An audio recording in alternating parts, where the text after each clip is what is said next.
Mes frères, écoutez-moi attentivement. Il y a donc 3 personnes qui ont vécu l'expérience de la mort. En premier, nous avons d'abord l'apôtre Paul. Je vais relire ça dans Apocalypse chapitre 4 verset 2. Voici ce que l'apôtre Jean pouvait dire. Aussitôt, je fus ravi en esprit, et voici, il y avait un trône dans le ciel, et sur ce trône, quelqu'un était assis. Je prends encore une deuxième personne qui a vécu la même expérience sur la mort. C'est l'apôtre Paul. Il parle cela dans 2 Corinthiens chapitre 12 à partir du verset 2. Voici ce que l'apôtre Paul dit. Je connais un homme en Christ qui fut il y a 14 ans, ravi jusqu'au 3e ciel.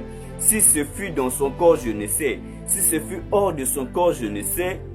Dieu seul ne sait. Je prends encore une 3e personne qui a vécu toujours la même expérience sur la mort. Il s'agit donc de William Marion Branham, le messager du temps de la fin, confirmé avec la colonne de feu qui a conduit les enfants d'Israël dans le désert, qui sont encore posés sur les têtes des apôtres dans Actes chapitre 2, le jour de la Pentecôte. Donc William Marion Branham a vécu la même expérience sur le mystère de la mort. Il explique ça dans sa prédication intitulée La religion de Jézabel au paragraphe 12. Vous pouvez relire ça mes frères. Je n'ai pas prouvé cette écriture, voilà pourquoi je ne l'ai pas lu.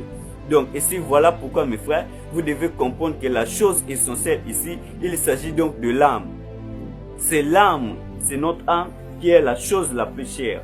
Voilà pourquoi mes frères, pour parler de la mort, il doit d'abord avoir la séparation entre l'esprit et le corps et l'âme. Les 3 entités doivent se séparer pour qu'elle ait une mort. Donc lorsque l'âme est encore dans le corps, en ce moment-là, on ne parlera plus de la mort. Voilà pourquoi mes frères, Jésus nous pose la question dans Matthieu chapitre 16, le verset 26. Que sert-il à un homme si ce dernier perd son âme? Voilà pourquoi mes frères, je vous dis attentivement, que te sert-il à perdre ton âme pour les matchs de football? Que te sert-il à perdre ton âme pour avoir des copines? Que te sert-il à perdre ton âme mes frères?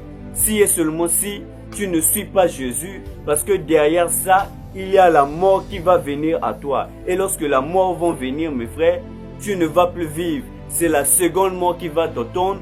Conclusion, tu iras en enfer. Voilà pourquoi je vous prie mes frères, écoute cet enseignement attentivement. Parce que c'est cet enseignement qui va vous préparer à l'enlèvement. J'ai dit au départ, je m'adresse plus aux dénominations, je m'adresse plus aux gens du monde. Là maintenant, je m'adresse à l'épouse de Dieu. Si tu es épouse de Dieu, écoute ce que je dis attentivement. Écoute ce que je dis attentivement. L'heure est très avancée. Au Moyen-Orient, il y a la préparation de la reconstruction du 3e temple juif.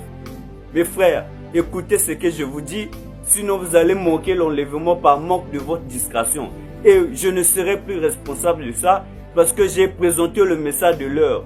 Et donc, mes frères, il s'agit maintenant de comprendre ici où va l'âme de la personne après sa mort. Parce que c'est notre âme qui va désigner là où nous allons partir. Si tu as fait le bien, tu iras peut-être au paradis. Si tu as fait le mal comme ton travail sur la terre, jugement, le salaire du péché c'est la mort, l'enfer va t'attendre mes frères.